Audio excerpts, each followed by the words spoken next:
반갑습니다. 오대영 라이브 오대영입니다. 탄핵 심판 8차 변론이 막바지를 향하고 있습니다. 끌어내라 지시를 받았다고 진술했던 수방사 경비단장의 증언은 헌재에서도 흔들리지 않았습니다. 대통령 측은 중대 결심이라며 대리인 총사퇴 가능성도 언급했습니다. 그 노림수를 분석하겠습니다. 이 시각 국회에서 이재명 민주당 대표와 김경수 전 경남지사가 만나고 있습니다. 이 대표는 백지장도 맞들면 낫다며 헌정 수호 세력의 통합을 제안했습니다. 김 지사는 어제 저희와의 인터뷰에서 이 대표가 전향적으로 풀 것으로 기대한다고 한 데 이어서 오늘 3가지 제안을 던졌습니다. 결과가 곧 발표될 예정인데 바로 현장을 연결하겠습니다. 함께할 4분을 소개해드리고 이수진 앵커의 브리핑으로 시작하겠습니다.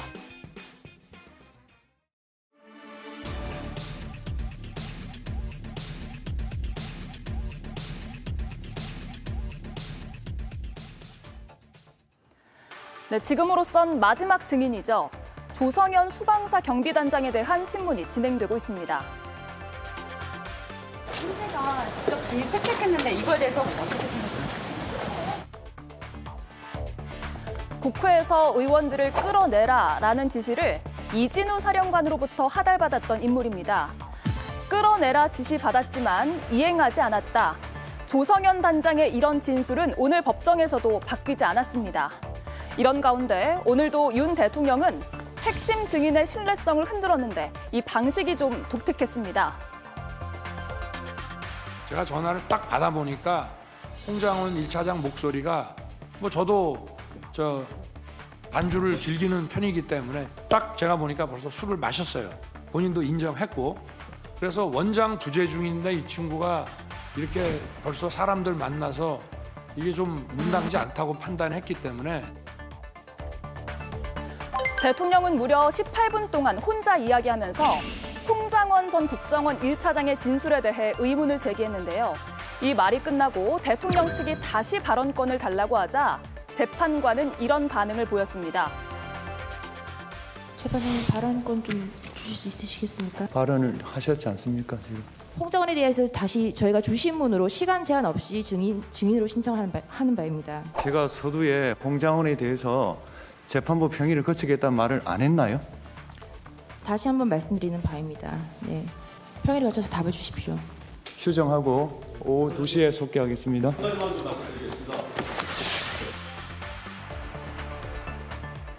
막바지로 향하는 대통령의 탄핵 심판. 오늘 나온 증언들은 또 어떤 의미가 있을까요? 네, 지금 이 시각 헌재에서 조성현 육군 수도방위사령부 제1경비단장의 증인신문 이어지고 있습니다. 몇 가지 속보가 들어오고 있습니다. 일단 기존의 국회 혹은 검찰 진술에서 했던 발언에 대해서 그대로 유지하는 내용의, 즉 끌어내라는 지시를 이진우 사령관에게 받았다라는 내용이 속보로 들어왔고요. 이 얘기는 기존의 입장이 흔들리지 않는다라고 보면 될 것 같습니다. 다음 속보 주시죠. 네, 공포탄 지침에서 국회 출동을 이진우 사령관이 지시했다는 내용도 있고요. 계엄 전에 안가에서 김용현 전 장관에게 문건을 받았다라는 구체적인 진술도 했습니다. 내부에서 특전사 인원들이 끌어내면 외부에서 지원한다라는 이야기도 들었다라고 했습니다. 즉 국회 내부에서 특전사의 병력들이 끌어내면 수방사는 외부에서 지원하라라는 지시를 받았다는 뜻입니다. 그리고 국회에 가라는 지시를 깊이 생각할 여유가 없었다라고도 이야기를 했고요. 비상계엄 당시에는 불시 훈련으로 알았다라는 증언도 했습니다. 이 밖에도 대통령 측에서도 여러 증인신문 내용이 있었는데 그런 내용도 지금 자막을 통해서 여러분들이 보실 수가 있을 것 같습니다. 김유정 의원님, 조성현 단장은 헌재 측이 직접 채택한 증인이잖아요. 어떤 의미로 봐야 됩니까? 그러니까 직권으로 채택한 증인인데요. 그래서 재판관들이 먼저 이제 신문을 하고 있는 그런 상황입니다. 이진우 수방사령관이 헌재의 증인으로 출석을 해서 전혀 답변을 하지 않았죠. 검찰에서 했던 이야기들에 대해서 답변이 제한된다는 얘기만 하고 형사 재판 중이기 때문에 말 못한다라는 취지로 거의 답변을 거부했었기 때문에 바로 현장에 있었고 이진우 그 전 사령관으로부터 직접 지시를 받아서 뭔가 임무를 했던 조성현 1 경비단장을 직권으로 증인으로 채택을 해서 예. 이진우 전 사령관이 답변 못했던 부분에 대해서 좀 더 사실관계를 확인하는 차원에서 증인으로 채택을 한 거죠. 그런데 오늘 들어보면은 특전사령관과 상당히 증언이 일치하는 부분도 나오더라고요. 아까 몇 가지 말씀해 주셨습니다마는 합참에서 어떤 불시의 소집 훈련인가 보다라고 생각을 하고 평상시에는 주로 공포탄을 지참하지 않는데 그때는 지참하라고 해서 지참하고 갔다라는 것. 예. 그리고 끌어내라는 그 전화를 받고 나서 그 임무에 대해서 들었지만 굉장히 당황해서 뭔가 수행을 하지 못하고 있다가 5분 정도 후에 본인이 다시 전화를 이진우 사령관한테 걸었다는 거 아닙니까? 우리가 지금 의원들을 끌어낼 수도 없고 이게 안 된다라는 거였는데 너네가 들어갈 필요 없다. 특전사가 안에서 끄집어내면 너네는 외곽에서 지원해라. 이런 얘기를 했다는 거 아닙니까? 예. 그러나 결국은 그렇게 안 됐던 거고 또 하나 얘기가 나온 거는 자 그러면 계엄 해제 이후에 철수 지시가 있었느냐. 곽정근 그 사령관의 경우에는 철수 지시가 없었고 본인이 철수를 지시한 다음에 국방장관에게 보고를 했다 이렇게 얘기를 했거든요. 그런데 오늘 조성현 단장도 같은 얘기를 합니다. 철수 지시가 없었고 특전사가 철수하니까 우리도 빠졌고 그리고 이진우 사령관에게 보고했다 이렇게 얘기를 하거든요. 그러니까 곽 사령관하고 조성현 단장이 일치하는 진술들이 상당히 있는 것이고 아마 이런 의원들을 끌어내라는 그 지시를 명령을 받고 굉장히 당황하고 놀랐었다. 특별하게 어떤 임무가 있는지를 모르고 국회로 출동을 했다가 그런 그 지시를 받고 나니까 상당히 당황했었다는 걸 저희가 알 수가 있고 예. 해제 이후에도 곧바로 철수 지시했다라는 윤석열 피청구인 측 이야기하고는 굉장히 다른 사실관계를 우리가 다시 한번 확인할 수 있었던 증언이었던 것 같습니다. 예. 네, 다시 한번 정리해 보죠. 조성현 단장의 상관인 이진우 전 수방사령관은 검찰에서 윤 대통령이 본회의장 가서 4명이 1명씩 들쳐업고 나와라. 총을 쏴서라도 끌어내라라고 했다고 진술을 했는데 그런데 지난 2월 4일 5차 변론에 나와서 답변 드리지 않겠다라고 일관을 했거든요. 그래서 헌법재판소가 이런 답변 거부한 부분에 대해서 하급자인 조성현 단장의 증언을 직접 들을 필요가 있다라고 해서 직권으로 증인을 채택해서 지금 신문이 이뤄지고 있는 겁니다. 정강재 위원이 보시기에는 어떤 부분이 가장 눈에 띄었습니까? 조성현 단장의 증언 가운데 저는 딱 하나를 꼽는다면 윤석열 대통령의 지시였는지는 자신이 확인하지 못했다. 자신이 알지 못했다라는 이진우 부분일 사령관에게 겁니다. 들었다라는 거죠. 그렇죠. 이진우 사령관에게 그 이야기를 들었지만 이진우 사령관이 윤석열 대통령에게 하달받은 명령이나 지시를 자신에게 전달한 것인지 아니면 이진우 사령관 본인의 판단이었는지에 대한 것은 얘기하기가 좀 어려운 상황인 거죠. 예. 조 단장도 아마 이 부분에 대해서는 합리적으로 윤석열 대통령이 지시를 내렸기 때문에 자신에게 하달되지 않았을까라고 추측이나 예단해서 판단할 수는 있겠지만 이 부분에 대해서 직접적으로 확인한 것은 없기 때문에 저는 이진우 사령관은 헌법재판 과정에서 이 부분과 관련해서 언급하지 않았습니다. 그럼 사실 확인 관계 차원에서라도 추가적인 대질이라든가 이런 것들이 필요하다는 생각인데 지금 헌법재판소 측에서는 추가 변론의 가능성은 거의 열어두지 않고 있단 말이에요. 네. 한덕수 국무총리에 대한 증인 신청과 관련한 추가 변론을 요청하고 있음에도 그러지 못하고 있는 것이 그 헌법재판소 스스로 본인이 내리는 결론에 대한 신뢰를 조금 스스로 훼손하는 측면이 있기 때문에 이런 부분에 대해서는 적극적으로 의견을 받아들여서 추가 변론을 받아줬으면 하는 바람을 가져봅니다. 예. 김영남 의원님, 그동안의 이제 발언들을 보면 오늘 내용하고 상당히 유사하거나 거의 같습니다. 조성현 단장의 경우에는요. 이걸 종합해 보면 지금 이제 대통령의 지시를 받았는지 여부는 알 수 없다라는 부분인데 대통령이 이진우 사령관에게 지시했고 이진우 사령관이 조성현 단장에게 지시한 것으로 봐도 무방할까요? 재판부는 그렇게 판단할까요? 근데 만약 그게 아니라면 그 대통령의 지시가 없었음에도 불구하고 수방사령관이 자기 휘하의 경비단장에게 의원들 끌어내라고 지시를 하고 또 그리고 지금 소추인 측의 주장에 의하면 최상목 경제부총리에게 내려간 지시문, 이른바 쪽지도 김용현 당시 국방부 장관이 작성해서 다른 사람을 통해서 경제부총리에게 줬다는 것이잖아요. 예.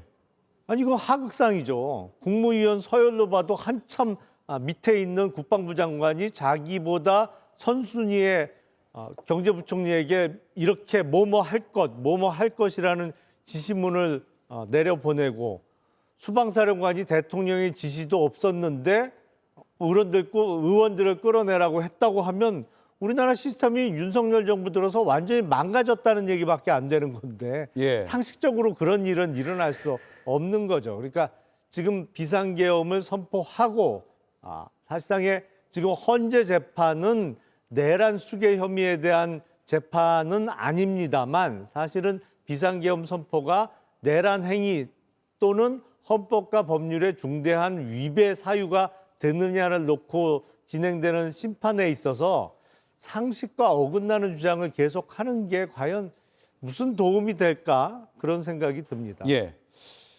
국회의원을 끌어내라는 대통령의 지시를 들은 사람이 한두 사람이 아니다. 수백 명이다라는 보도도 나왔고 이게 곽종근 전 사령관의 변호인 측에서 나온 것으로 보이는데 곽종근 사령관이 당시에 윤 대통령한테 경례를 하고 통화를 했다. 그러니까 아마 전화가 왔으니까 뭐 충성이나 단결 이런 식의 경례를 했을 것이고 그 뒤에 국회의원 끌어내라라는 이런 지시에 대해서 특전사에서는 복명 복창까지 했다는 거잖아요. 이게 지시하면 그대로 다시 한번 반복해서 외치는 걸 복명 복창이라고 하죠. 그렇습니다. 그래서 오늘 그 헌재의 내용을 보면 그동안 진술이 일관됐던 곽종근 특전사령관의 진술을 흔들기 위해서 여러 차례 이제 윤석열 측에서 노력을 했지만 오늘 단장이 나와서 진술한 것으로 인해서 그 흔들기가 완전히 폭망했다. 저는 예. 그렇게 봅니다. 계속 한두 사람이 본 게 아니고 그것도 김용현한테 전화 왔을 때는 그렇게까지는 안 했는데 윤석열에게 직접 전화가 오니 복명복창을 하고 그리고 경례를 하고 그 내용을 바로 예하부대에 지시를 해서 국회가 아직 150명이 안 찬 것 같으니 끌어내라라고 하는 지시가 분명히 있었다라고 하는 것들에 대한 진술이 훨씬 더 신뢰성을 갖는 그러한 오늘 단장의 진술이었다 그렇게 보입니다. 예. 자, 제가 정리를 한번 해드릴게요. 지금 방첩사령부가 있고 수방사령부가 있고 특전사령부가 있습니다. 방첩사령부는 사령관이 체포 지시가 없었다고 주장을 하고 있거든요. 반면에 방첩사의 단장은 체포 지시가 있었다고 하급자가 얘기하고 있습니다. 이진우 전 수방사령관, 그러니까 수방사령부의 사령관은 그런 지시가 있었는지 없었는지에 대해서 헌재에서 언급하지 않고 있습니다. 하지만 오늘 수방사의 경비단장은 이진우 사령관에게 그런 이야기를 들었다, 지시를 받았다라고 분명히 얘기하고 있고요. 마지막으로 특정사는 특전사령관부터 지시가 있었다고 이미 증언을 했고요. 김현태 특임단장 역시도 체포 지시가 있었다라는 취지의 발언을 하고 있습니다. 따라서 방첩사령관을 제외하고는 아주 직접적인 증언을 하지 않거나 대체로는 그런 지시가 있었다라는 취지의 증언들을 하고 있다는 점을 정리 차원에서 한번 해드리겠습니다. 이런 가운데 윤석열 대통령 측은 오늘 8차 변론이 시작되자마자 갑자기 중대한 결심이라는 언급을 했습니다. 무슨 얘기인지 듣고 나서 분석하겠습니다. 빠른 결정보다는 신속하고도 공정한 심리, 정확하고도 정치적 중립성을 견지한 심리가 무엇보다도 중요하며 그 결정에 대해 국민들이 신뢰할 수 있어야만 헌법재판소의 존재에 의의가 있다 할 것입니다. 그런데도 지금과 같은 심리가 계속된다면 대리인단은 중대한 결심을 할 수밖에 없다는 점을 말씀드립니다. 예, 논의해 보겠습니다. 예, 정광재 위원님. 예. 변호인이 할 수 있는 중대한 결심은 뭘까요? 아주 제한적인 것 같아요. 변호인단이 할 수 있는 중대한 결심이라면 대리인단 일괄 사퇴 이거일 텐데 이게 지난 2017년 박근혜 전 대통령 탄핵 과정에서도 탄핵 재판이 정해진 일자에 맞춰서 일방적으로 진행된다는 데에 대한 항의 차원에서 이런 중대한 결심, 대리인단 일괄 사퇴 방안을 검토한 적도 있었거든요. 예. 근데 실제로 그렇게 이루어지지는 않았습니다. 그래서 윤석열 대통령의 중대한 결심이라면 제가 어떤 다양한 상상의 영역을 펼쳐볼 수 있을 것 같은데 대리인단이 일괄 사퇴 외에는 중대한 결심을 찾아보기가 어려울 것 같거든요. 예. 근데 일괄 사퇴하면 탄핵 재판이 거기에서 중단된다라고 주장한다는 측면에서 일괄 사퇴 카드를 얘기하고 있는 것이 아닌가 싶은데 이것에 대해서는 또 다양한 해석이 있기 때문에 네. 뭐 이 부분을 어떻게 본인들에게 유리하게 해석하면 탄핵 재판이 스톱된다라는 예. 거고 그렇지 않은 경우도 있을 것 같아서 이 부분은 좀 지켜봐야 할 것 같습니다. 예. 법률적으로 어떻습니까? 변호인단이 총사퇴를 만약에 한다면 탄핵 심판이 중지됩니까? 아니면 계속 갑니까? 그러니까 헌법재판소법에 보면 심판 절차에 있어서는 이른바 필요적 변론 사건이라고 해서 반드시 변호인의 조력을 받도록 되어 있습니다. 그런데 그 당사자가 변호사 자격이 있으면 또 다른 변호사의 조력 없어도 할 수 있는 거잖아요. 그러니까 예. 당사자가 변호사 자격이 있으면 필요 없어요. 근데 윤석열 대통령은 변호사 자격이 있죠. 실제로 변호사 생활도 그전에 한 적이 있고요. 변호사 활동을 안 해도 상관없나요? 자격만 있어도 되는 거죠. 변호인 자격이란 게 현재 변호사 활동을 하거나 변호사 자격증을 변협으로부터 받지 않아도 가능한 아니, 건가요? 변호사 자격증은 받은 적 있죠. 옛날에 예, 예. 이미 받았죠. 갱신 안 했어도 예, 된다는 예. 건가요? 그러니까 변호사 자격은 있는 겁니다. 그러니까 예. 해당이 없어요. 그러니까 변호인단이 일괄 사임을 하더라도 이 탄핵 심판을 진행하는데 법률적인 장애 사유가 없습니다. 그리고 지금 오늘이 8차 기일이고 기일 지정된 마지막 날인데 마지막 날 이런 얘기를 한다는 게 누가 봐도 탄핵 심판 절차를 지연시키기 위한 뭐 전략으로밖에 비춰지지 않을 텐데 왜 이런 통하지도 않을 무리한 주장을 하는지는 잘 이해는 안 됩니다. 예. 지금 대통령 측에서 방어권을 보장하라고 주장하고 있는데 일괄 사퇴하면 방어권을 스스로 포기하는 꼴이 되지 않을까라는 생각도 드는데 앞뒤가 좀 안 맞는다는 생각도 듭니다. 물론 시사만 했지 사퇴를 하겠다는 의사를 밝히지는 않았다는 점을 말씀드리고요. 지금 속보가 나가고 있습니다. 헌법재판소에서 조금 전 9차 변론 기일을 추가로 지정했습니다. 오는 18일, 그러니까 다음 주 화요일이 되겠네요. 다음 주 화요일에 9차 기일을 열겠다라고 했습니다. 그 이후로 채택은 됐지만 조사하지 않은 부분 증거 조사를 하겠다.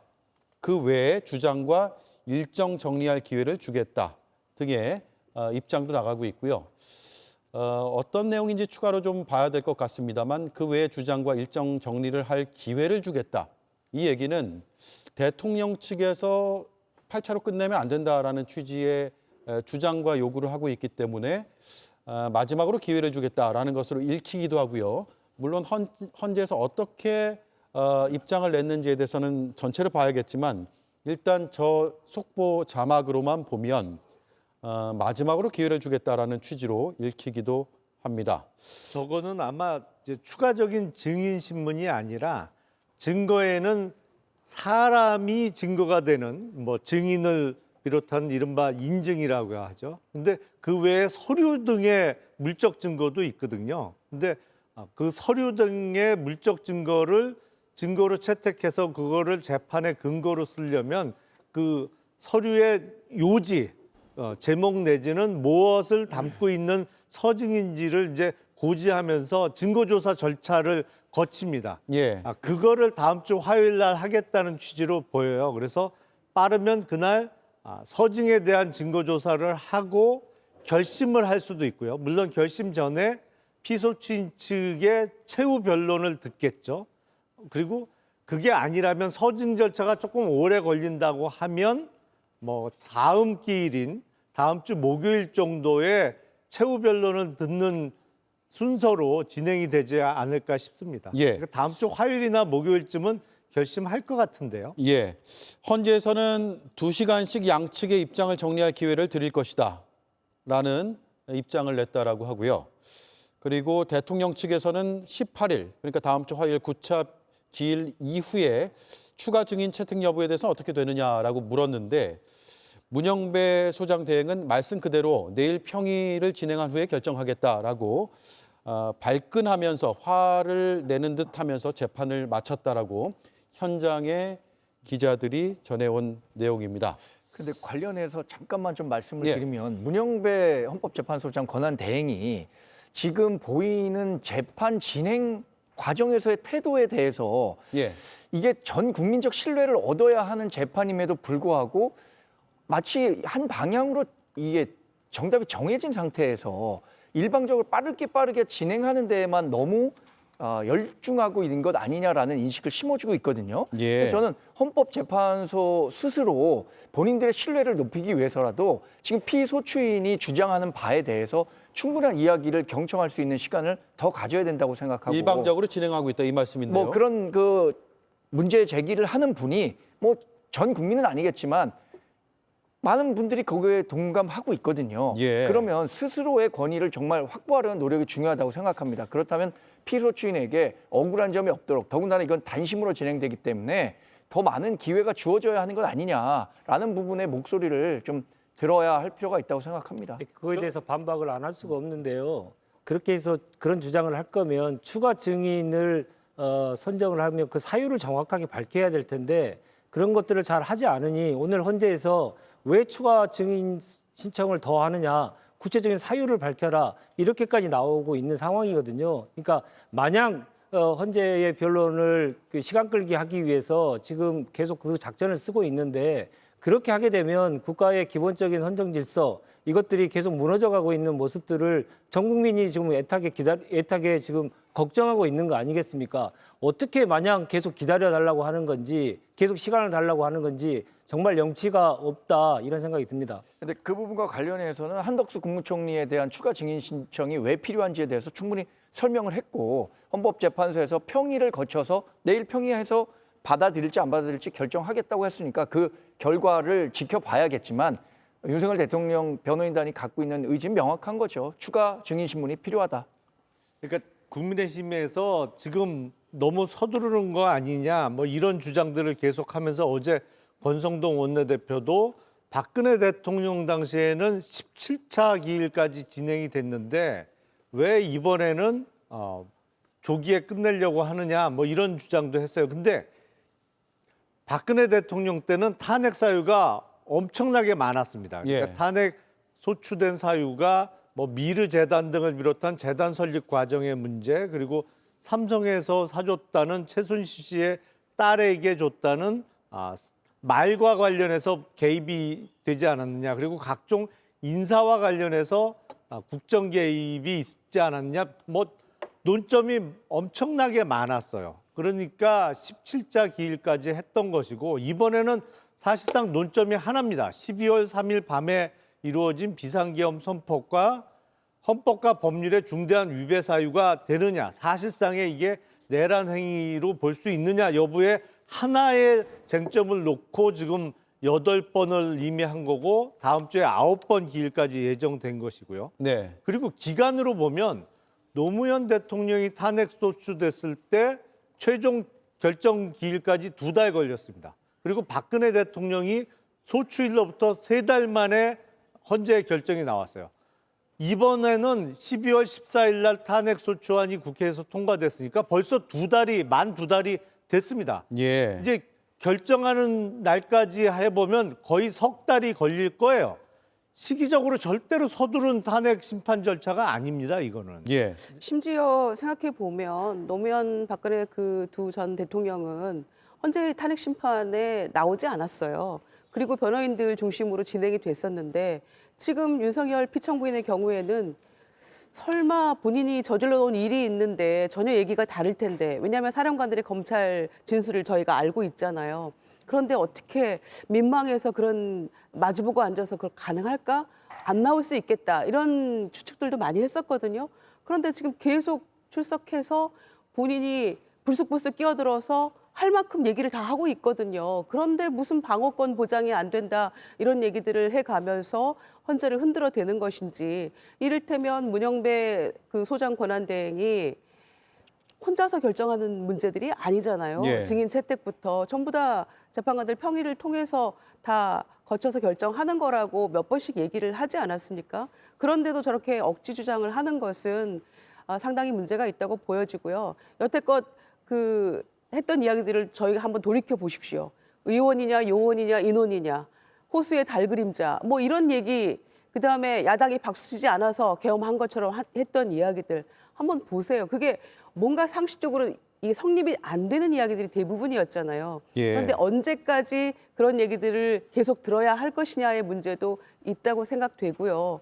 충분히 저는 그 정도면 과거의 두 전직 대통령들은 나오지도 않았던 그 탄핵 심판에 충분히 나와서 할 얘기 다 하고 있다. 오늘도 18분 동안 얘기하지 않았습니까? 그러니까 방어권 보장 이런 얘기는 부끄러운 줄 알아야죠. 예.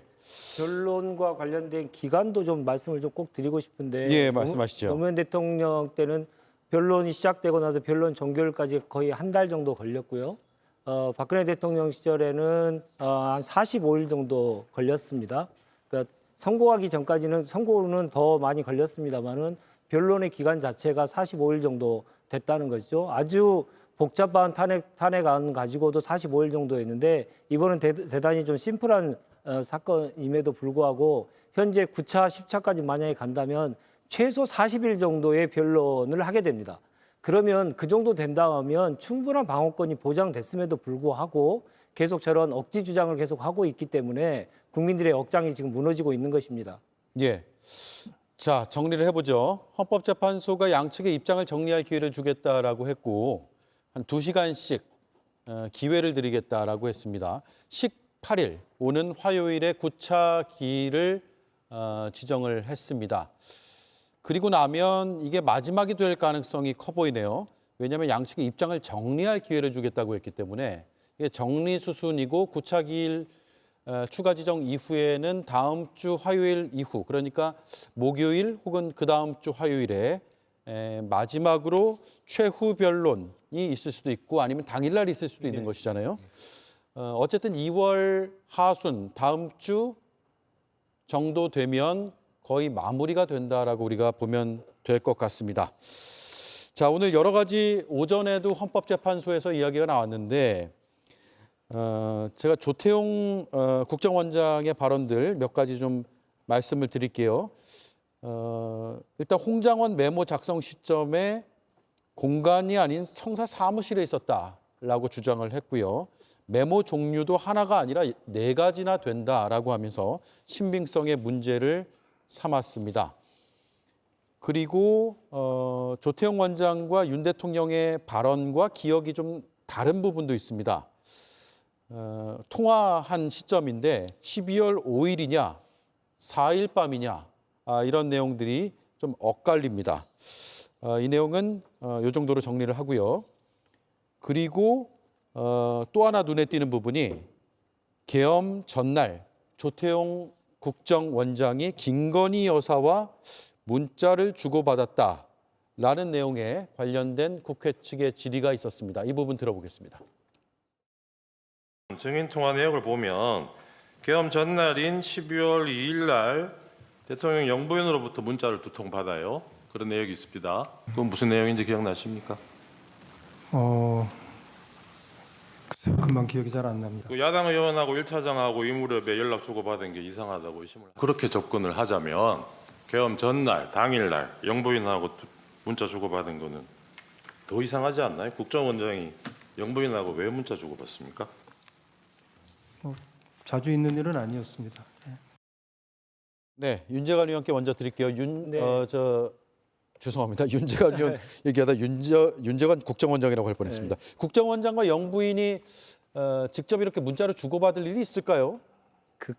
있어서는 안 되는 얘기죠. 왜냐하면 그것도 비화폰을 사용해서 문자를 주고받았다라고 하는 것이고, 국정원장이 그 국정의 최고 책임자인 대통령과의 연락을 하는 게 아니고 아무런 공적 권한이 없는 영부인과 계속 저 문자를 주고받았다라고 하는 것이 누가 봐도 이건 이상한 것이고요.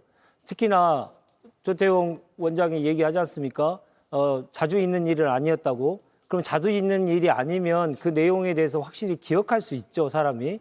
너무 자주 왔다 갔다 하면 예. 그 내용을 기억하기 어렵겠지만 자주 있는 일이 아니라면 확실하게 기억할 수 있음에도 불구하고 오늘 위증을 한 거 아닌가, 기억이 안 난다라고 하는 것을 얘기함으로써 위증을 한 건 아닌가 싶습니다. 그래서 결국 오늘의 저 증인신문을 통해서 우리가 알 수 있는 것은 이번에 12.3 내란 불법 개헌과 관련돼서 김건희의 연관성에 대해서 지금 계속 윤석열 측에서는 차단을 했는데 그 가능성이 연관성이 있다라고 하는 가능성이 분명히 있음을 이제 단서가 나왔다라고 생각합니다. 그래서 특검을 통해서 이렇게 내란에 개입한 윤석열과 그 김건희에 대한 전방위적인 수사가 더 필요하고 그에 대한 전모를 밝혀야 된다 이렇게 말씀드리고 싶습니다.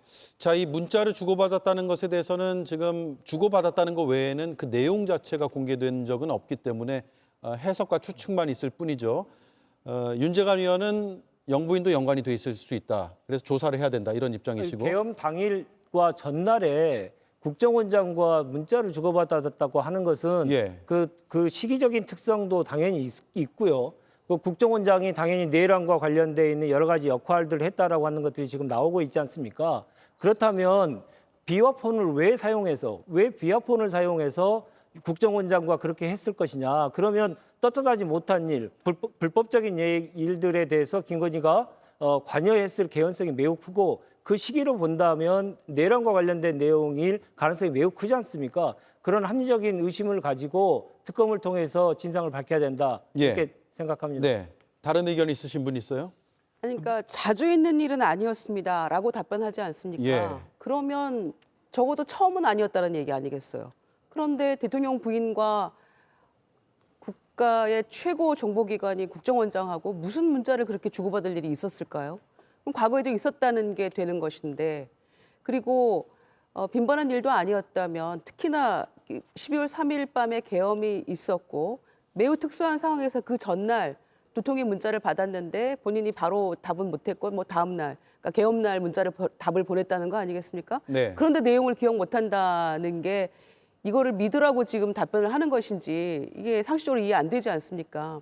그렇기 때문에 대통령이 나는 그 부인의 핸드폰을 못 보지만 우리가 알다시피 본인의 핸드폰 가지고 김건희 여사가 뭐 문자 보내고 답 보내고 했던 거 다 알고 있지 않습니까? 뭐 아주 자유롭게 대통령의 핸드폰이건 개인 그 전화를 다 보고 내용을 확인하고 했던 그 부인이기 때문에 아마 이 계엄 전후로 어떤 일이 있었는지를 도저히 저는 모를 수가 없는데 예. 와이프도 모르기 때문에 뭐 혼날 것 같다 이런 얘기는 의도적으로 해서 이걸 덮으려고 했던 게 아닌가라는 생각이 다시금 드는 대목이고요. 국정원장과 대통령 부인의 비화폰을 통한 문자 주고받음. 도대체 무슨 내용이었을까? 본인은 알 텐데 답변 못하는 거 보면 이건 매우 심각한 문제가 숨어 있다고 보여집니다. 네. 사실은 직무정지 되기 전까지 2년 8개월 동안의 국정 운영이 도대체 어떤 식으로 이루어진 건가 매번 뉴스를 들을 때마다 경악스럽지 않을 수 없는데요. 뭐 누구나 다 공감하시겠습니다만 국정원장하고 대통령의 영부인이 직접 연락을 주고받을 일이 도대체 뭐가 있을까요? 이게 바로 선포되는 비상계엄과 관련된 거였다면 그것도 큰일이지만 비상계엄이 아닌 다른 일로 연락을 주고받았다면 그것 또한 또 하나의 어떤 게이트 내지는 스캔들이 터질 만한 일이 아닌가 싶습니다. 도대체 윤석열 정부에서는 2년 8개월 동안 국정 운영을 이런 식으로 했나요? 예. 볼 때마다 놀랍습니다. 뭐 적절한 문자 수발시는 아니었다고 생각합니다. 그런데 지금 한쪽으로 몰아가는 것 같아요. 그러니까 이게 분명히 계엄 당일 또 직전에 있었기 때문에 이것이 계엄과 관련한 내용이 아니었겠느냐라는 말씀을 하시는 것 같은데 다 기억하시겠지만 조태용 국정원장은 계엄이 발효되는지 알지도 못했다고 했고 윤석열 대통령은 당시에 조태용 국정원장이 미국 출장 중인 걸로 알고 있었다고 했습니다. 예. 그러니까 이것을 너무 확대 해석할 필요는 없다는 생각입니다. 네. 자, 그런가 하면요. 조지호 경찰청장의 검찰 진술 내용이 알려졌는데 계엄 당일에 체포 명단에서 한동훈 당시 대표가 추가가 됐다. 원래는 없었는데 추가가 됐다라는 거거든요. 10시 23분에 비상계엄이 선포가 되고 10시 30분부터 40분 동안 조지호, 여인영 두 사람의 통화가 이뤄지고 체포 명단이 15명이었는데 밤 10시 49분에 한동훈 당시 대표가 비상계엄에 반대한다. 불법계엄이라는 표현을 썼고요. 그 뒤에 조지호, 여인영의 2차 통화가 이루어졌는데 한동훈을 추가해서 넣어라 라고 검찰 진술 내용이 오늘 보도가 돼서 알려지고 있습니다. 정광재 의원님. 근데 이게 지난 12월 9일에 조지호 경찰청장이 국회에 출석해서도 두 차례 연락을 받았고 첫 번째는 그 이른바 체포 명단에 한동훈 당시 당 대표가 포함되어 있지 않았는데 두 번째에 포함되어 있었다라는 진술을 한 적은 있습니다. 예. 근데 시간대로 보면 조지호 경찰청장이 하고 있는 부분에 대한 진술의 일관성은 있는 거죠. 그러니까 처음엔 없었고 두 번째 전화가 오는 사이에 한동훈 전 대표가 당시에 위헌위법적인 계엄을 막겠다라고 얘기를 했었고 또 한동훈 전 대표가 당시 윤석열 대통령을 찾아가서 왜 저를 체포하려고 했습니까? 라고 하니까 그랬다면 체포하려고 했다면 포고령을 위반했기 때문이었을 것이다라고 이야기를 예. 했다는 것을 우리가 확인하고 있지 않습니까? 네. 일관성이 있는 진술인데 근데 그것도 그러면 조지호 경찰청장에게 전달했다는 여인형 사령관이 대통령의 지시였는지와 관련해서는 그렇게 얘기하지 않았거든요. 그러니까 이것도 저는 거듭 말씀드리지만 헌법재판소에서 추가 변론을 통해서든 그 서로 진술이 어긋나는 부분에 대해서는 추가 확인이 필요한 부분이라고 생각합니다. 예.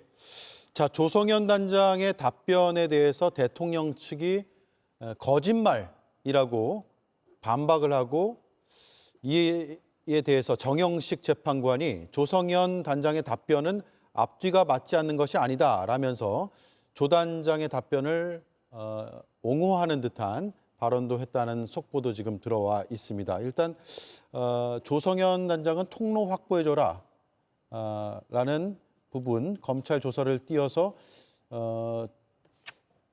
정영식 재판관이 맥락을 가지고 질의한다라면서 대통령 측의 질문을 지적을 했거든요. 그리고 맥락을 보고 물어야지 전혀 앞뒤가 맞지 않는 게 아니다라고 대통령 측에 일침을 가했다라는 게 현장에서 전해온 소식입니다. 그러니까 대통령의 신문 방식이나 내용에 문제를 삼은 것이고요. 재판부에서요.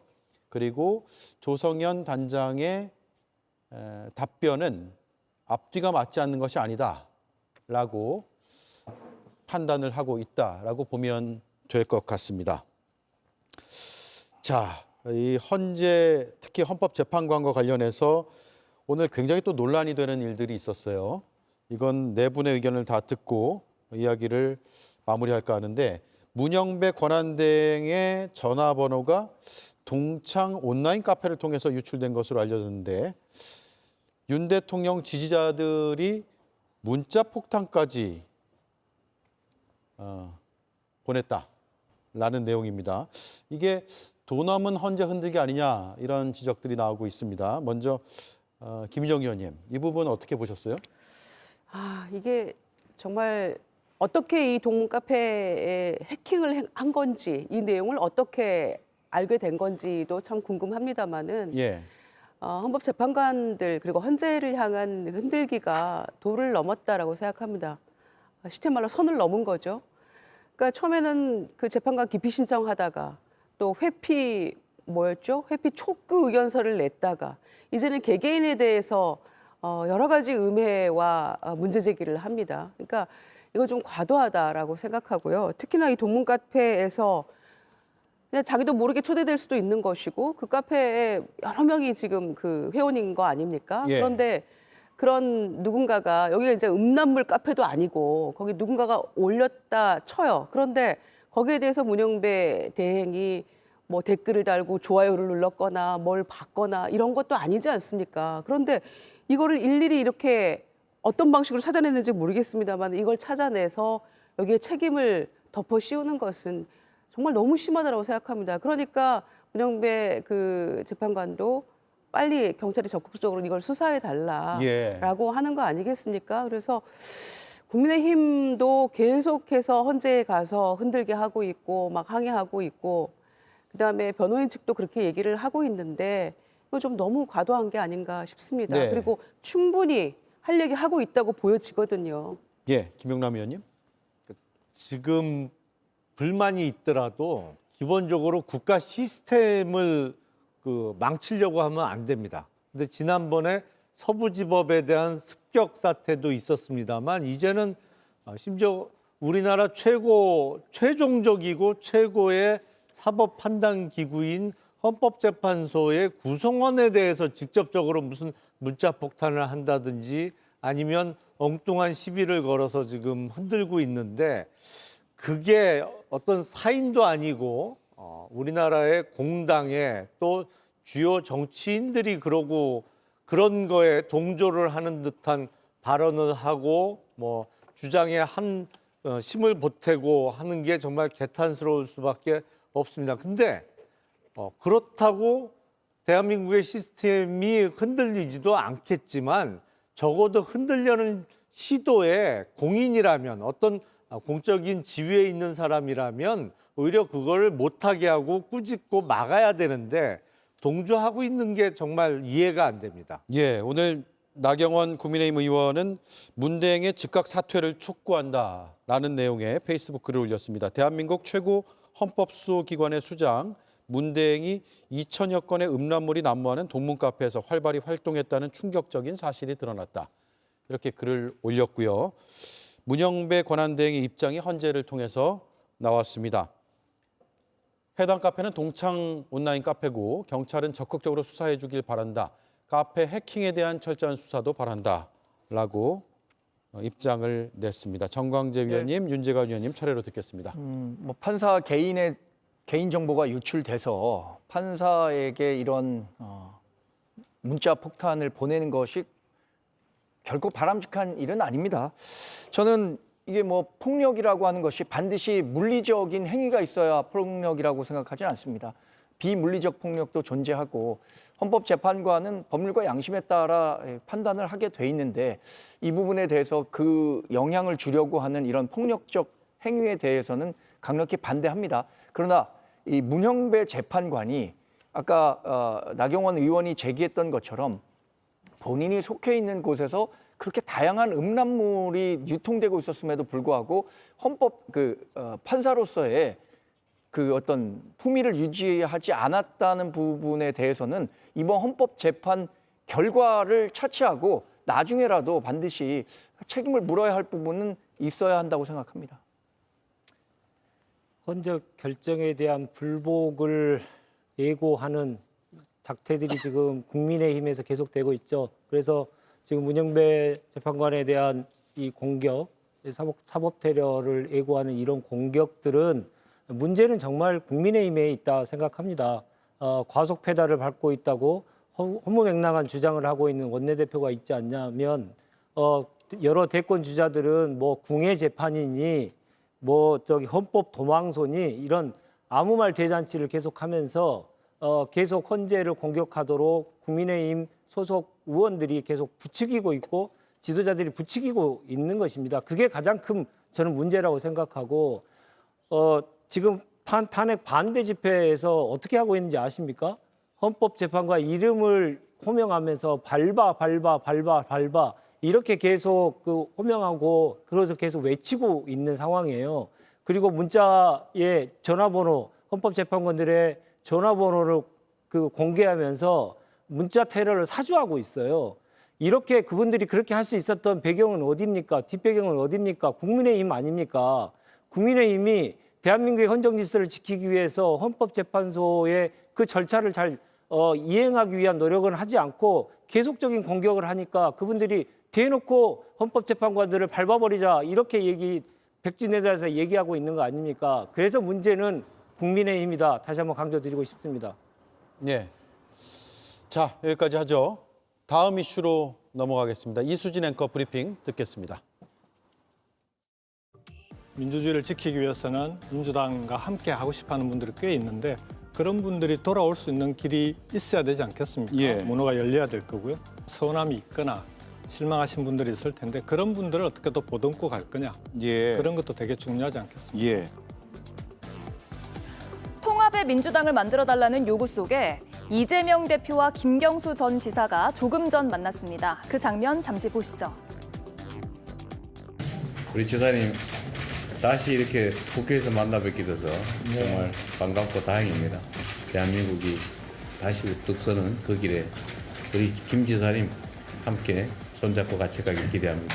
저는 이렇게 환영해 주셔서 감사드립니다. 민주주의 회복과 국민 통합이라는 이 시대 정신을 구현하기 위해서 저도 민주당의 당원의 한 사람으로서 최선을 다하겠다는 약속을 드립니다. 친명과 비명의 거리는 이번 주 들어 급속도로 좁혀지고 있습니다. 문재인 전 대통령이 먼저 윤석열 정권 탄생의 가장 큰 책임이 나에게 있다고 사과했고, 이재명 대표가 바로 다음 날 지난 대선의 책임은 나에게 있다고 말하면서입니다. 서로 자기 탓을 한 건데요. 이 대표는 김 전 지사뿐 아니라 김부겸 전 총리, 임종석 전 실장 등을 곧 만나기로 했습니다. 표면적으로는 계파 갈등이 줄어들 거란 기대가 나오는데 동시에 과연 진짜 봉합이 될까 이런 물음표도 함께 달리고 있습니다. 예. 이재명 대표의 제안으로 만난 자리라고 하고요. 여러 가지 메시지가 나왔습니다. 김희정 의원은 어떤 측면에서 주목이 됐습니까? 네, 사실은 여야 대표 회동도 아니고 영수회담도 아니고 같은 당내 인사들이잖아요. 그런데 이렇게 이제 오랜만에 만났다는 것 자체가 뉴스인 것 같고요. 그래서 저는 이제 오늘 한 번에 그치지 않을 거라고 생각하고 또 연달아서 김부겸 전 총리나 임종석 전 실장도 계속해서 만날 거라고 얘기가 나오고 있으니까 계속해서 만나다 보면 뭔가 해법도 나오고 또 발전적인 어떤 방향 제시도 나오지 않을까 생각하고요.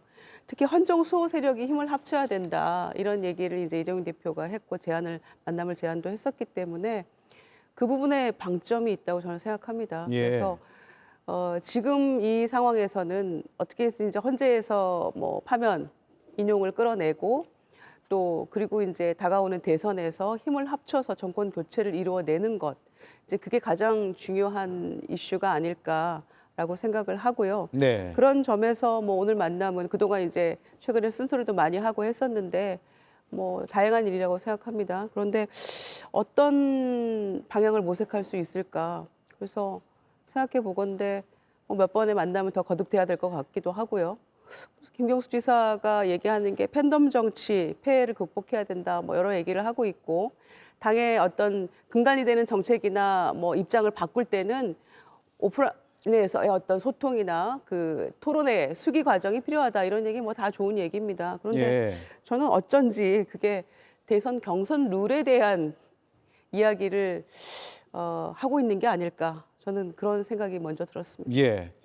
겉으로는 웃으면서 화기애애하게 보이긴 했습니다만 속내가 복잡할 거다라는 해석들이 나오고 있습니다. 여당에서 어떻게 바라봤습니까? 두 사람이 함께 입는 모습 한마디로 동상이몽 아닐까요? 그 앞에서 하는 얘기는 물론 미소를 띠고 이야기하고 있지만 속내는 굉장히 다를 겁니다. 아마 이재명 민주당 대표는 김경수 전 지사에 대해서 한 줌도 안 되는 지지율과 당내 지지 기반을 가지고 나를 흔들 생각하지 말아라 이런 얘기를 하고 싶었을 거고 김경수 전 지사 같은 경우엔 그 한 줌도 안 되는 지지율이지만 나의 지지율과 지지가 없다면 당신은 대통령 되기 어렵다라는 이야기를 속으로 하지 않았을까 싶습니다. 예, 그렇군요. 윤재관 의원님. 헌정 수호 세력의 확장이라는 측면에서 보면 이게 두 가지가 있을 수 있겠죠. 당 내에도 있고 그리고 야당 전체에 대한 이 한 그릇으로 만드는 그런 확장의 노력. 이 두 가지가 한꺼번에 지금 병행되고 있거든요. 한쪽은 이제 다른 야당들과는 이제 조국혁신당을 비롯한 야당들과는 이제 원탁회의라는 형식을 빌어서 그 공통 공약수를 만들어내고 헌정 수호 세력이 계속 대선에서 압도적으로 승리하고 이후에도 정권의 안정적인 기반을 마련하기 위한 노력을 한다. 그런 차원에서 원탁회의가 진행되고 있고 그리고 당 내에서는 또 그동안 이제 많은 얘기가 있었던 소위 말하는 비명계 그 인사들과의 만남을 통해서 통합의 노력, 확장의 노력을 계속하고 있는 것이기 때문에 일면 이거에 대한 방향은 잘 가고 있다. 예. 첫 단추는 양쪽에서 잘 꿰어지고 있다라고 보여집니다. 그러나 이제 그 시작은 그렇게 됐지만 일단 결실을 거둬야 되는데 앞으로 결실을 어떻게 거둘 것이냐의 문제는 오롯이 또 이재명 대표의 몫으로 남을 수밖에 없겠죠. 근데 그런 것들에 대한 이 과제 해결들을 잘 해내시면 좋은 결과가 있을 것이고 앞으로도 이제 시작을 했으니까 앞으로 숙제를 잘 하시는지 여부를 국민들께서 유심히 계속 보실 거라 생각합니다. 예, 오늘 민주당의 이 두 인사의 만남이 저렇게 화면을 통해서도 전해지고 있는데 앞으로 대선 전국이 펼쳐지게 된다면 여당이나 야당의 이런 장면들이 종종 나올 것 같아요. 그래서 좀 예의주시해서 봐야 될 것 같고 그만큼 탄핵 심판의 끝이 머지않았다라는 생각도 드는 것 같습니다. 오늘같이 이재명 대표하고 김경수 전 지사가 만난다는 건 사실상 지금 정치권은 대선 전국에 들어갔다는 얘기입니다. 예.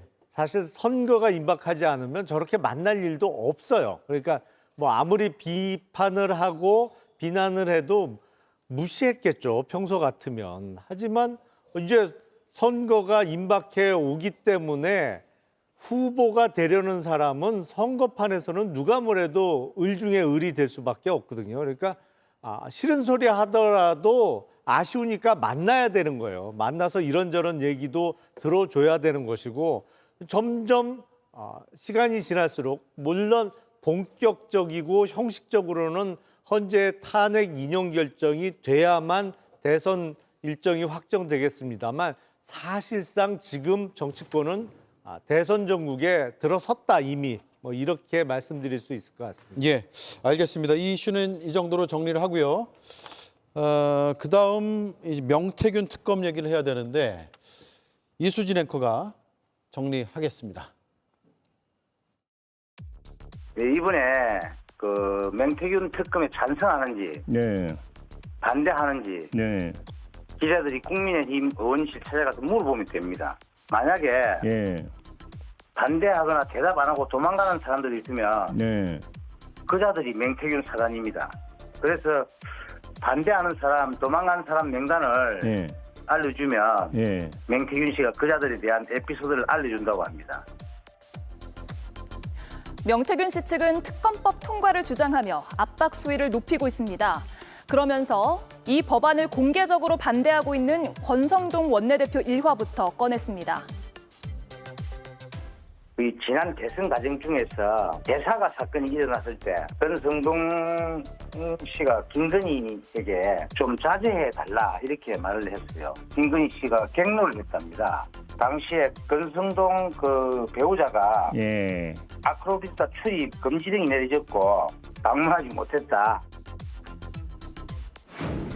명태균 씨는 계엄 선포의 직접적인 원인을 김 여사와의 통화 녹취 때문일 거라고 추측하고 있습니다. 대통령 취임 전날 나눴던 이 내용으로 보입니다. 바로 끊자마자 만나러 전화 왔어. 선생님, 윤상현이한테 전화했습니다. 보안 유지하시고 내일 취임식 보고 오십시오. 이래야 전화 끄는 거야. 네, 방금 들으신 이 내용이 녹취로 존재한다는 걸 김 여사에게 흘렸고 그 다음에 계엄이 선포됐다는 겁니다. 하나의 녹취에서만 대통령 부부는 물론이고 윤상현 의원 등이 언급되는데 명 씨 휴대폰에 저장된 정치인이 140명이 넘는다고 합니다. 보관된 녹취와 메신저 내용도 더 있을 걸로 보입니다. 명 씨 측은 또 한 번 전국을 휩쓸 거라고 말했습니다. 예, 특히 눈에 띄었던 건 윤 대통령과 김건희 여사의 육성이 담긴 녹취가 담긴 USB가 있다. 그 복사본이 존재한다라고 밝혔는데 그 내용 마저 듣고 얘기를 이어가겠습니다. 그 USB에 바로 윤석열 씨 부부의 육성 녹음이 담겨 있는 겁니다. 2022년 5월 9일이죠. 예. 그때 방송국하고 언론사에서 같이 공개된 내용이 있지 않습니까? 그 내용이었습니다. 또 이거 다 잘 될 거니까 취임식 오세요라고 했던 그거 말씀하시는 겁니까? 네, 그렇습니다. 근데 왜 그 김건희 여사였을까요? 윤석열 대통령이 아니라 변호사님은 왜 김건희 여사를 언급을 하셨습니까? 서로 뭐 공유하지 않겠습니까? 그런 의미로 예, 그런 의미로 김건희 씨라고 이야기한 거고. 예. 제가 듣기로는 아마 윤석열 씨가 그거 가지고 있다는 것을 알고 있었다. 예, 한동안 조용하던 황금폰 혹은 녹취, USB 이런 용어들을 다시금 쓰게 됐습니다. 남 변호사가 육성 담긴 USB 복사본은 가지고 있는데 그걸 누가 갖고 있는지 어디에 있는지는 밝힐 수 없다라고 얘기하고 있거든요. 그러면서도 폭발력은 클 거라고 단언을 했는데 이렇게 되면 조금씩 계속 뭔가 흘러나오지 않을까라는 생각이 들어요. 그 황금폰 분석이 끝나면 김건희 여사도 소환할 수 있다. 이렇게 김서구 법무부 장관 대행이 얘기를 했었죠. 그런데 분석이 진짜 끝났을 것 같은데 도대체 아직까지 뭘 하고 있는지. 그리고 이 명태균 씨의 여러 그 의혹들에 대해서는 가장 정점에 있는 사람이 김건희 여사 아니겠습니까? 예. 그런데 아직까지 한번 소환한다는 얘기도 없고 무슨 심지어 서면 조사 한번 했다는 얘기도 없고 아무 얘기가 없거든요. 그러면서 계속 뭐 이런 녹취가 있다라는 설만 흘러나오고 있는 그런 상황인데 맨 처음에 우리가 이 기억을 돌이켜 보면 그 카톡 문자 주고받은 게 맨 처음에 세상에 알려졌죠. 그게 뭐였냐면 뭐 철없는 오빠 운운하면서 뭐 죄송합니다 뭐 이런 카톡 문자였는데 그것도 굉장히 충격을 줬던 내용이었는데 아 이런 문자를 대통령 부인과 저 명태균 씨가 대관절 뭐길래 이렇게 주고받았나 이런 것 때문에 놀랐는데 그때 국민의힘과 대통령실의 반응은 이런 거였어요. 뭐 육성이라도 나오면 모를까 이랬어요. 그랬는데 정작 나왔던 거는 대통령 육성이 나왔는데 굉장한 그것도 뭐 충격이었고 폭발력 있는 이슈가 돼버렸죠. 예. 그런데 심지어는 이제 김건희 여사 가장 그 중심에 있는 김건희 여사의 어떤 대화 내용 지금까지는 아까 우리가 화면에서 봤던 것처럼 전원을 통해서만 이런 대화를 내가 했어라고 했던 그 명태균 씨의 그 목소리만 우리가 들었었는데 실제로 통화 내역을 가지고 있다라면 이거는 뭐 부인할 수 없는 어떤 증거가 되지 않겠습니까? 특히 공천 개입이라는 측면에서 예. 그 김영선 의원에 대한 공천 개입. 우리는 직접 대통령 육성으로 들은 것은 김영선 해주라고 했는데 당에서 말이 많네. 그리고 그 이후에 어떤 추가적인 내용도 있었다는 것이고요. 그러니까 이거는 뭐 내란 사태가 아니라면 명태균 씨의 이 황금폰, 이 명태균 이슈가 아마 정치권을 다 뒤덮고 있었을 텐데 지금 살짝 밀려나 있습니다마는 다시금 실제로 계엄이 왜 갑자기 12월 3일 밤에 이루어졌는지부터 그리고 이런 녹취록이 실제로 존재한다는 전제하에 정말 이거는 서로 긴밀한 상관관계가 있다는 걸 저희가 부인할 수 없기 때문에 계엄이 왜 그날 이루어졌는지 그거조차도 이제 그렇다면 김건희 여사의 이런 의혹들을 감추기 위해서 아니면 덮어주기 위해서 계엄이라는 극단적 선택을 할 수밖에 없지 않았나라는 어떤 합리적인 그 결론에 이르게 되잖아요, 우리가. 그래서 예. 굉장한 폭발력이 있다라고 생각하고 이게 존재한다면 빨리 소환 조사해야죠. 예. 검찰이 이렇게 망설이고 있을 때가 아니라고 생각합니다. 예. 명태균 씨는 지금 뭘 원하고 있는 건가요? 자신의 정치적, 지금 어쩌면 사법적 판단을 받고 있는데 이런 부분을 자기가 갖고 있는 황금폰이라는 어떤 뭐 전가의 보도처럼 이걸 이용해서 어떤 법적 처벌을 면할 수 있을 것이다 이렇게 생각하는 건가요? 만약에 김건희 여사나 윤석열 대통령이나 또는 범여권 인사들이 명태균 씨와 대화를 나눈 카톡이든 전화 통화든 법적 정치적으로 문제가 될 것이 있다면 이렇게 주변에서 언론 플레이를 하든 뜸을 들이든 할 것이 아니라 그냥 공개를 하면 됩니다. 근데 그러지 못하고 마치 정치적 흥정을 하는 듯한 모습에 대해서 명태균 씨에 대한 평가가 달라질 거라고 생각이 들고요. 명태균 씨는 거듭 말씀드리지만 법적 정치적으로 국민의힘이 문제가 될 만한 게 있다면 그걸 폭로하면 됩니다. 지금처럼 마치 겁박이나 협박을 통해서 자신이 이루려고 하는 성과들을 얻을 수 있을 것이다라고 생각하면 큰 오산일 겁니다. 예. 아니 이미 명태균 씨는 12월 초에 그 이른바 황금폰 3개하고 USB를 검찰에 제출을 했죠. 이미 오래전에 했습니다. 그러면 그 안에 있는 담긴 내용을 보고 문제되는 부분에 대해서 수사를 진행하면 되는데 명태균 씨가 지금 구속된 지가 만 석 달 됐거든요. 11월 15일 날 구속됐던 것으로 제가 기억하니까 그동안 수사 결과가 나온 게 없어요.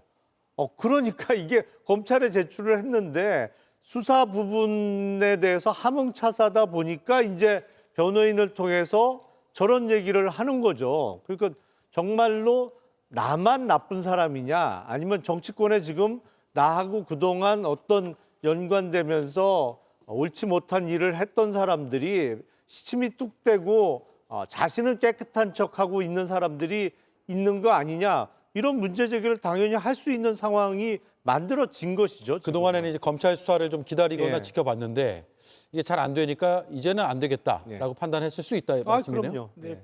특히나 그 명태균 씨가 계속 주장했던 내용 중에 하나가 검찰이 증거인멸을 교사하고 있다라고 하는 주장을 계속 했지 않습니까? 예. 그러니까 본인이 이미 12월 달에 다 검찰에 제출을 했는데 그 내용에는 세상에 공개되지 않은 명태균과 김건희의 직접 통화 육성도 담겨 있는데 그래서 매우 그것이 폭발력이 있고 그것으로 인해서 검찰 수사가 더 확대될 수 있음에도 불구하고 검찰이 지금까지도 계속 누르면서 아무 수사도 안 하고 있지 않느냐. 예. 그러니 내가 그 복사본을 가지고 있다고 하는 것을 오늘 세상에 알려서 검찰이 더 이상 장난을 치지 마라. 있는 그대로 내가 제출한 내용을 가지고 제대로 수사하라라고 계속 압박을 하고 있는 것이죠. 예.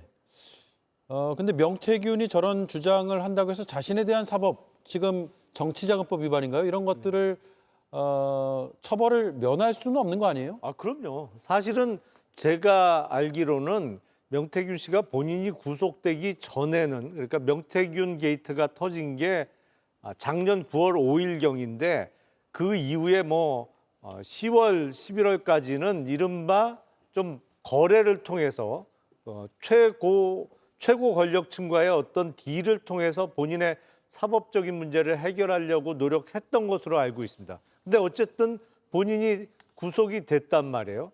구속이 되고 나서는 나머지 명태균 사건과 관련해서는 구속자가 유일해요. 본인만 구속됐어요. 예. 그러다 보니까 이제 저런 얘기를 할 수 있는 거고 이미 본인이 기소된 내용은 처벌을 피해갈 방법이 없는 거고 만약에 추가적인 어떤 폭로를 하게 된다면 그로 인해서 본인이 짊어져야 될 사법적 책임은 더 늘어날 수 있겠죠. 하지만 그걸 감내하면서까지 폭로하겠다고 하면 지켜봐야 되는 것이고 예. 정말 검찰이 제대로 수사를 못한다면 특검 수사가 필요해 보이죠. 예. 자, 일단 대통령 특히 김 여사와 관련한 녹취가 있다라고 하는 것은 2022년 5월 9일 앞서 이수진 앵커 브리핑할 때 들으셨지만 선생님 윤상현이한테 전화했습니다. 보안 유지하시고 내일 취임식에 꼭 오십시오. 라는 발언을 김 여사가 했다라는 녹취가 있다라는 것에 지금 방점이 찍히고 있는 것 같습니다. 그 외에도 여러 한두 개 정도 더 녹취가 있다라고 하는데 이게 특검이 되면 공개가 될 가능성이 꽤 있는 것이고 명 씨는 그래서 이 USB의 존재를 얘기하면서 그 이전에도 줄곧 비슷한 주장을 해왔지만 자신이 갖고 있는 녹취가 비상계엄의 이른바 트리거가 됐을 것이다 라고 주장을 하거든요. 그 개연성 있다고 보세요? 네, 계엄이 있는 날 특검을 주장을 했고 그 전에 이제 오늘 밝혀진 거는 그 전에 김건희 육성이 담긴 통화 녹음을 자신이 가지고 있고 그걸 검찰에도 제출했다라고 하는 것을 김건희에게 알렸고 그 내용은 윤석열도 알고 있을 것이다. 이런 얘기 아니었습니까?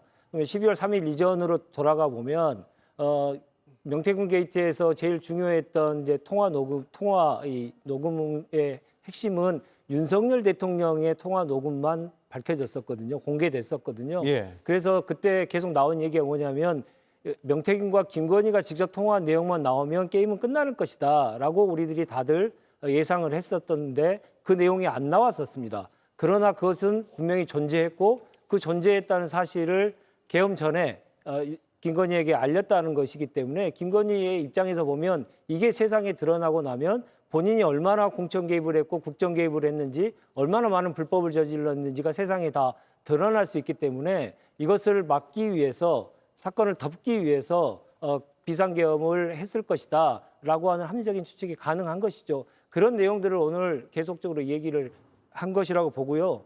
보수를 위해서 모두를 내가 다 모든 것을 안고 가겠다 이런 마음을 가졌었는데 자기에게 계속 부탁을 하던 사람이 자기가 어려워지니 오히려 자기를 공격하는 국민의힘 사람들을 보면서 이건 특검을 통해서 정말 완벽한 진실이 밝혀져야 되는 사안이다라고 생각하고 특검을 계속 주장을 하고 있는 거지 않습니까? 그렇기 때문에 국민의힘은 정말 떳떳하다면 이 특검을 계속 거부하지 마시고 이 특검에 대해서 당당히 의거하시는 것이 본인의 떳떳함을 위해서 증명하기 위해서라도 꼭 반드시 필요한 일이다. 이 말씀 꼭 드리고 싶습니다. 예, 명 씨 측이 그 명태균의 전화기에 전현직 국회의원 140명이 넘게 저장이 되어 있다라고 얘기를 했고요. 국민의힘의 이달희, 박상웅 의원과 카카오톡을 주고받은 내용도 나온다는데 그 구체적인 내용은 얘기를 안 하면서 의원 이름은 얘기했단 말이에요. 당의 입장이 있습니까? 당의 입장은 없는데 그런데 지금 명태균 게이트 또는 명태균 씨의 황금폰과 관련한 뉴스는 사실 저는 국민들에게 뉴스로서의 가치를 상당히 상실했다고 봅니다. 윤석열 대통령과 명태균 씨가 통화를 했던 윤상현에게 전화했는데 당에서 말이 많네? 이 녹취 정도만 충격을 줬을 뿐이지. 그리고 김건희 여사와 통화를 했었다는 부분, 오빠한테 전화 왔죠? 이런 정도는 이미 삼척동자도 알만한 정도로 사실상의 사실로 받아들이고 있거든요. 녹취만 지금 제공되지 않았을 뿐이지. 그리고 지금 제기됐었던 권성동 의원의 그 김건희 여사와의 반응 이런 것들도 사실 어느 정도 국민들이 민감하게 받아들일까? 저는 이건 뉴스로서의 그 가치를 많이 상실했다고 보는데 예. 지금 명태균 씨는 계속해서 이렇게 변죽만 올릴 것이 아니라 정말로 문제가 될 만한 부분이 있다면 문제를 제기하면 그에 대한 책임도 명태균 씨가 져야 할 거고 반대로 국민의힘이나 아니면 국민의힘 소속 정치인들이 책임져야 할 부분이 있다면 그것도 책임을 지면 되는 거죠. 이렇게 사골국물 살국물 우려 먹듯이 예, 우리는 거죠. 우리듯이 계속하면 결국에 매물만 남는 겁니다. 예. 뉴스의 가치가 없다라는 발언이시고 지금 명태균 씨에 대해서는 강제 수사 중이지 않습니까? 국가 권력을 동원해서 명태균 씨와 관련된 불법적인 사안이 무엇이 있었는지를 가지고 구속해서 계속 수사를 하고 있지 않습니까? 그러면 수사의 주체가 진실을 밝히는 것이 맞죠. 그러나 그것이 수사 당국이 계속 그것을 지연시키고 뭉개고 안 하기 때문에 밝히지 않기 때문에 지금 명태균 씨 변호인을 통해서 그것을 계속 촉구하고 있는 거 아닙니까? 오늘 언론 보도에 따르면 인터뷰한 내용에 따르면 카카오톡을 주고받았던 내용에 대해서는 검찰이 곧 수사 보고서 형태로 해서 작성할 것이다 이런 얘기도 나오고 있는 거 아닙니까? 그런 내용들이 이미 진직에 나왔다고 한다면 이런 내용들이 변호사를 통해서 계속 그런 주장이 없었을 텐데 검찰이 강제 수사를 하면서 계속 수사를 뭉개고 있는 그 문제 때문에 지금 이 상황이 벌어졌는데 명태균 씨에게 그 문제에 책임을 돌리는 것은 어불성설이다. 저는 그렇게 말씀드리고 있습니다. 책임이 있다면 검찰에 있습니다. 검찰에 책임이 있다. 자, 민주당이 지금 특검법안에 속도를 내고 있거든요. 야6당이 지금 함께 발의해서 법사위까지 통과가 됐는데 다음 주 수요일 19일에 증인 채택을 해놓은 상황이지만 명태균 씨는 건강상의 이유로 법사위 전체 회의에는 출석을 하지 못한다라고 입장을 냈습니다. 다만 교도소에서 청문회를 해주면 안 되냐는 식의 입장까지 함께 냈거든요. 가능할까요? 사골국물 우리듯이 우려 먹고 있다 이렇게 얘기하셨는데 저희가 사골 처음에 사면 찬물에 담가서 핏물 빼잖아요. 예. 아직 그 핏물도 안 뺀 상태예요. 지금 이 수사의 진척 단계를 보면. 예. 그래서 아직 멀었다 생각하고요. 그리고 권성동 원내대표가 자꾸 무슨 여권 전체를 초토화시키겠다는 무슨 정략적인 음모다라고 이야기하면서 계속 민주당, 야당에 대한 공격을 하고 있는데 이거는 야당이 할 얘기가 아니고 명태균 씨한테 해야 되는 겁니다. 명태균 씨하고 지금 여권 관계자들이 이렇게 얽히고 설키고 만수산 드럭치처럼 얽혀 있는데 왜 야당에게 이런 얘기를 합니까? 뭐 야당이 이것도 뭐 음해고 공작이라고 얘기할 겁니까? 이제 그럴 태세예요, 보니까. 그런데 작년 국정감사에서 강혜경 씨가 그 대검 국감에 나와서 증인으로 출석해서 굉장히 많은 이야기들을 쏟아냈고 또 한 발짝 진실에 다가갈 수 있는 기회를 얻기도 했었잖아요. 그래서 이번에 지금 이 명태균 특검법 관련한 현안 질의에 출석해서 해주길 기대를 했는데 건강 상태가 도저히 창원에서 서울까지 차 타고 올 그런 형편도 안 된다는 거잖아요. 변호인의 얘기를 들어보면. 그래서 아마 출석은 어려운 것 같은데 그렇다고 해서 이제 현장에 가서 뭔가 현안 질의를 하고 얘기를 들어볼 기회를 아직 결정하지는 못한 것 같아요. 네. 그렇지만 충분히 저는 가서 얘기 들을 수 있지 않을까 생각하고요. 그렇다면 명태균 씨가 얼마든지 거기에는 출석을 해서 진실을 좀 쏟아낼 수 있지 않을까 생각합니다. 예. 가능성은 매우 높다고 보여집니다. 예. 물론 청문회가 법사위에서 의결하면 되는 문제긴 하지만 아마도 여당은 불참하는 속에서 의결될 가능성이 이번에도 꽤 있고 그래서 국민의힘에서는 야당에 무언가 노림수가 있지 않느냐라는 주장들은 계속 나올 수도 있을 것 같고요. 국민의힘 원내대표, 권성동 원내대표가 오늘도 명태균 특검법은 여권 전체를 초토화시키겠다는 정략적 음모의 방점이 찍혀 있는 것 같습니다. 그러면서 자객 특검이라고 주장을 했는데 들어보겠습니다. 수사 범위와 대상을 무제한으로 넓혀서 여권 전체를 초토화시키겠다는 정략적 음모입니다. 나아가 국민의힘 총선 과정을 강제 수사 대상으로 보고 있습니다. 여당의 목숨줄을 노리는 자객 특검입니다. 예, 앞서 브리핑에서도 하나 들으셨듯이 명 씨 측은 권성동 원내대표에 대한 일화까지도 공개를 했거든요. 다시 한번 설명을 드릴게요. 지난 대선 때 이른바 개사과가 있었는데 권성동 원내대표가 김건희 여사에게 좀 자제해달라고 말을 해서 김건희 여사가 경로했다. 그리고 권성동 원내대표의 배우자가 아크로비스타 출입 금지령까지 내려졌다라고 주장을 했습니다. 어떻게 보십니까? 정광재 위원님? 예. 글쎄요. 뭐 김 여사의 경로 사실이 사실인지 아닌지 제가 단언해서 얘기할 수는 없지만 권성동 의원이 당시엔 좋은 얘기 많이 했네요. 그 당시에 김건희 여사의 사과가 논란이 됐으니까 정무적으로 권성동 의원은 이런 정도의 사과는 옳지 않다라는 좋은 얘기를 한 것 같고 이 부분에 대해서 김 여사가 경로했다면 사실 뭐 모르겠습니다. 김 여사의 경로가 어느 수준인지 실제로 있었는지 없었는지 또 이런 과정이 얼마나 자주 있었는지를 제가 아는 영역이 아니기 때문에 제가 답변 드리는 게 제한적입니다. 예, 답변이 제한됩니다. 라는 답변이네요. 저에게서 몇 가지 알 수 있는 것은 저 개사과 논란이 어떻게 시작된 거냐면 당시 그 경남 지역을 방문한 윤석열 당시 후보가 전두환 대통령이 딴 건 몰라도 정치 하나는 잘했다. 뭐 이런 평가가 많습니다. 뭐 이런 발언을 해요. 예. 그러니까 그게 논란이 일어나니까 사과를 하는데 거기서 그 소셜 미디어에 개 이름이 아마 톨인가 그렇죠. 그 사과를 주는 그 사진을 올린 거예요. 그래서 이른바 사과는 개나 줘라라는 의미 아니냐 그래갖고 또 시끄러워졌는데 권성동 의원이 당시 자제하라고 당부를 한 대상자가 누구예요? 캠프 관계자가 아니에요. 후보의 배우자잖아요. 예. 그러면 거기서 추측할 수 있는 건 뭐냐면 그럼 그 개사과 사진을 누가 올렸냐? 누가 올리도록 그거 주도를 했냐?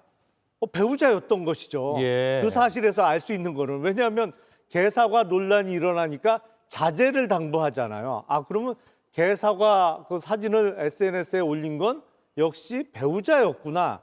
이거를 알 수 있는 것이고 또 하나 알 수 있는 것은 대선 전에도 권성동 의원의 부인이 열심히 서초동의 아크로비스타를 드나들었구나. 그러니까 출입금지령을 내린 거죠. 그러니까 몇 가지 사실이 그대로 드러나는 뉴스 아닌가 싶어요. 예. 남상권 변호사의 저 주장이 사실이 맞다면 그러네요.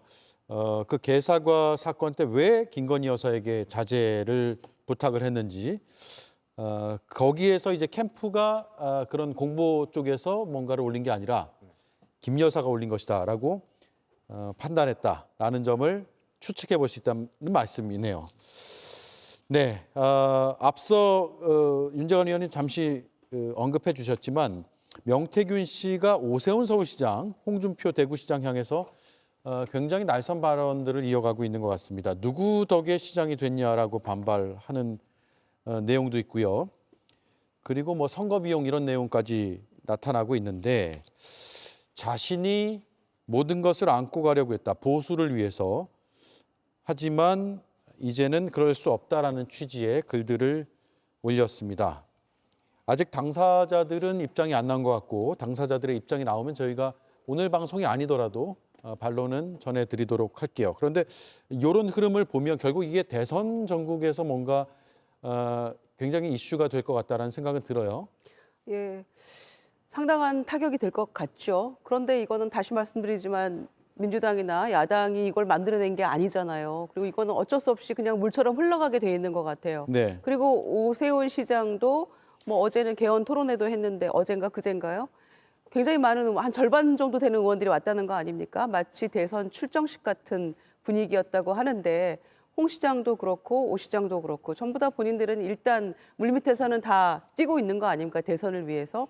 그리고 아무 문제 없다고 큰소리 하고 있기 때문에 또 검찰에 빨리 신속하게 수사해달라 이런 얘기까지 하고 있는 마당이니까 저는 이 특검을 못 받을 이유는 전혀 없다. 예. 또 하나 거론되고 있는 이준석 의원도 같이 이 특검법의 발의에 동참을 했잖아요. 그러니까 이거는 특검으로 안 갈 이유가 전혀 없는 거예요. 국민의힘만 알겠습니다. 저렇게 딴소리 하고 있는 것일 뿐이죠. 예, 정광 의원님 시간이 지금 없는데 한 네. 30초 정도 반론 드리겠습니다. 지금 두 당사자는 그 명태균 씨에 대해서 명예훼손 혐의로 고소 고발을 진행했습니다. 그러니까 그 고소 고발이 정상적인 수사 체계 내에서 진행되면 명태균 씨가 주장하는 바에 대해서 과연 두 사람이 책임질 것이 있는 것인지 아니면 명태균 씨가 주장하는 것이 일방적인 주장에 불과한 것인지 곧 판가름이 날 겁니다. 알겠습니다. 여기까지 듣죠. 네 분 고맙습니다.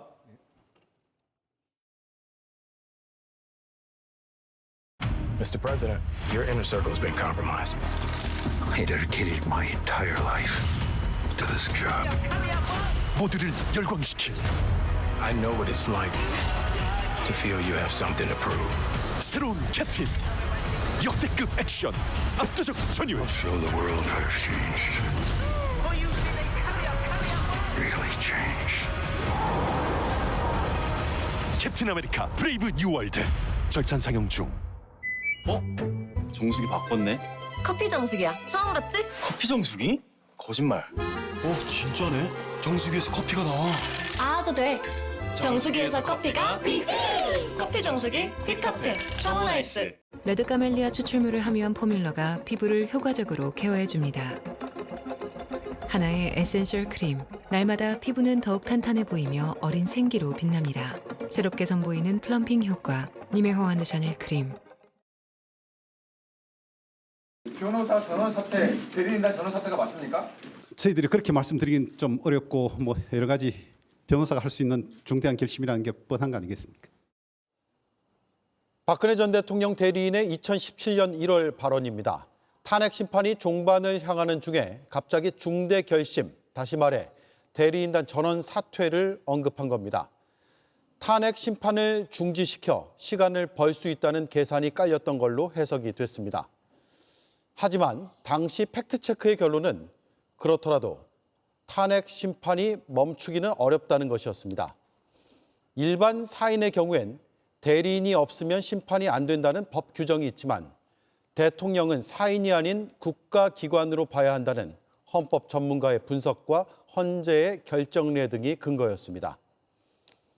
오늘 윤석열 대통령의 대리인단에서 중대 결심이란 발언이 또 나왔습니다.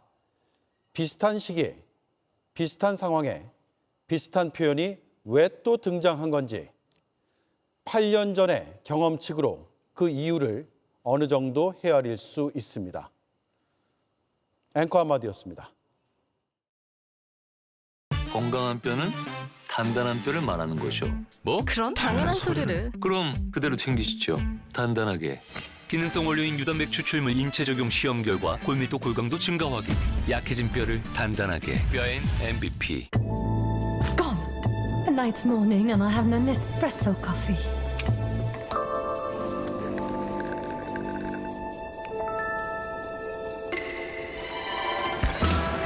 Nespresso. What else? 시크한 블랙은 일회용. 선택할수록 퍼울 다크로 다시 찐 블랙. 어두운 옷이 되살아난다. 새 옷인가요? 아니, 퍼울했죠. 퍼울.